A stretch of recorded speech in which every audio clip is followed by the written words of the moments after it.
Well, okay, everyone, especially if you're a Ranger fan here, as you probably heard, Gerard Gallant is no longer with the Rangers organization. Parting quote from the NHL.com. They parted from mutual ways here.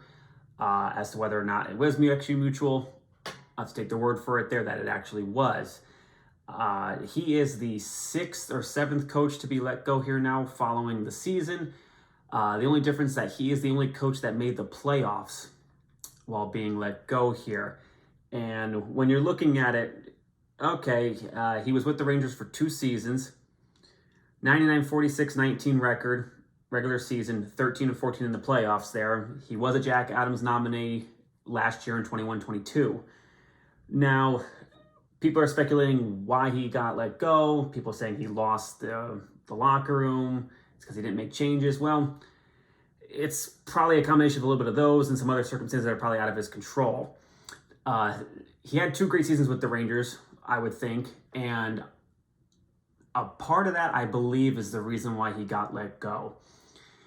Because last year they made the Eastern Conference Finals, absolutely fantastic. It was the first true playoffs. I don't really count 2020 since 2017, and they make the conference finals.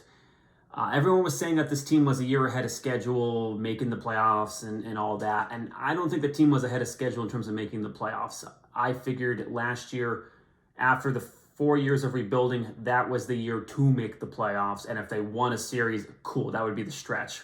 Well, they stretched way beyond that by all means. Chris Drury made a big play by getting in Tyler Mott, Andrew Kopp, Frank Vetrano. It all worked out for them to where they made a good run. And they ran out of steam just because they had to play 7 games in the first 2 matchups, and then you're playing Tampa Bay. So I think a lot of that has to do with this is out of Gallant's control. I can't blame him for this. That everyone got big-eyed over what the Rangers could possibly do, especially I would think Drury. So Drury's acquisitions last year were fantastic. This year he tried to do the same thing again. Brought back in Tyler Mott. Was great bringing him back. The 4th line actually looked really good in the playoffs. They were the only one that really showed up, in my opinion, or not even opinion. I think they were the only ones that actually showed up that most people would agree with in Game 7 against the Devils there. And when you look at the rest here, they brought in Mikkola along with Tarasenko in the Tarasenko trade. I think Mikkola worked out once he got into the system there. He was solid enough on the 3rd line with Schneider. Tarasenko, I think wasn't bad either. He gave us the points in the playoffs there. He looked like he fit in well.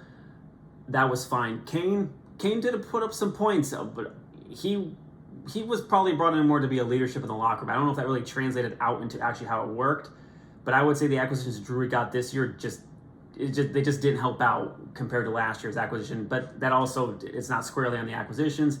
It also has to do with how the team kind of behaved though as well. Panarin was a dud in the playoffs. He kind of was last year too, but this year especially. So Benajad really didn't wake up until late in the series. Your best guys were going to be, at least on the front, not counting Shesterkin, who is absolutely one of the best transitions to go from Lundqvist to Shesterkin here. Shesterkin was fantastic.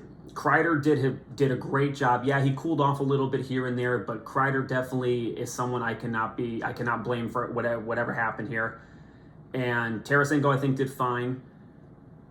I mean, once you get beyond that, like I said, the 4th line did good too. And once you get past that, that's kind of where it started to break down. The kid line didn't produce as much this year, and I think this was a knee-jerk reaction to some.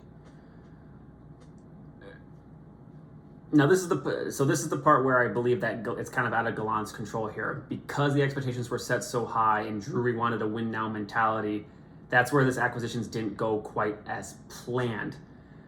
So everyone, I'm sure, was probably having him as a cup favorite, all that. And I was a bit more mild with my assessment of the team in that, at least, because this is going back to the beginning of the season, not counting when they got the trades towards the deadline, was that, okay, they made the conference finals last year.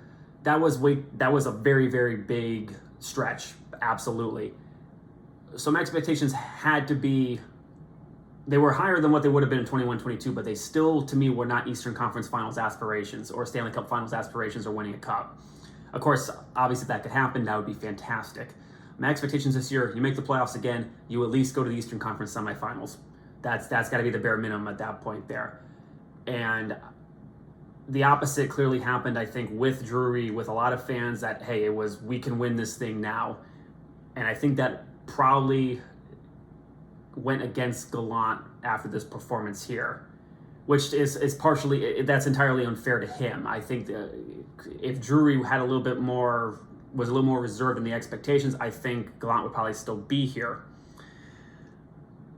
On the other hand, though, when you look at what happened elsewise, I mean, yeah, I guess you really can't blame a coach all the time for people not producing, especially your star players, but there's a reason why they probably weren't producing, and Gallant didn't seem willing to want to try to adapt until very late in the series here.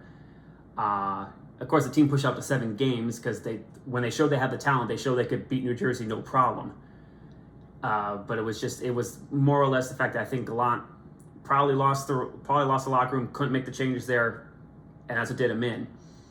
Funny, though, because when you look at his predecessor that had any sort of substantial success with the Rangers recently was Alain Vigneault, and he kind of had a similar situation here because I made a video earlier that compared this team from this season to the 15-16 Rangers that was coached under Alain Vigneault.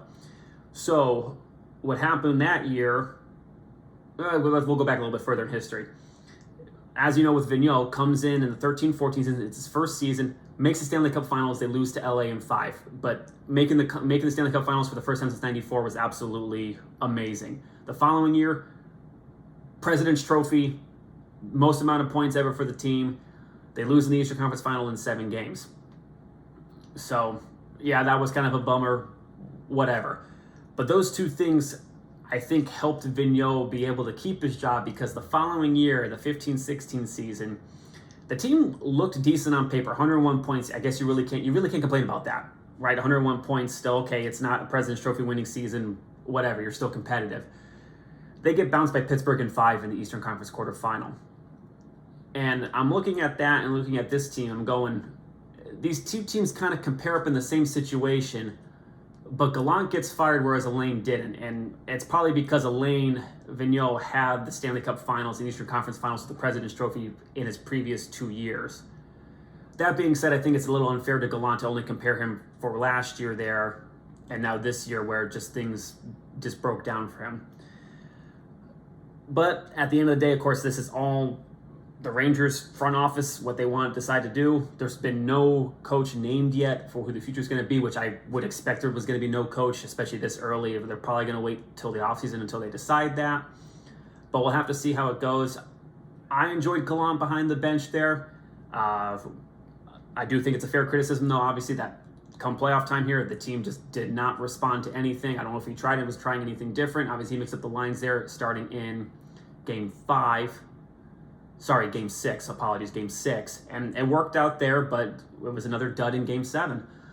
So, Gallant's now out. I mean, his tenure for his track record, too, with other teams doesn't really track out a whole lot very well. He usually ends, I think his average usually 3 years with the team anyway. So this was a year earlier than the average, and I think he was with one team for 4 seasons, which was a year later than the average there. But he sits right around that 3-year mark. I don't know what it is. I don't know because of the way the guy coaches, but at the end of the day, this is what it is now. Vigneault's out. The Rangers now have no coach, and we'll see where the offseason goes for them. But thanks everyone for watching. If you have any comments on this, please feel free to talk about it down below. Whether it's Gallant, the team itself, anything particular to the Rangers, whatever floats your boat right here in this case. But thanks so much for watching. I look forward to enjoying the rest of these playoffs here in this offseason. Until next time, take care.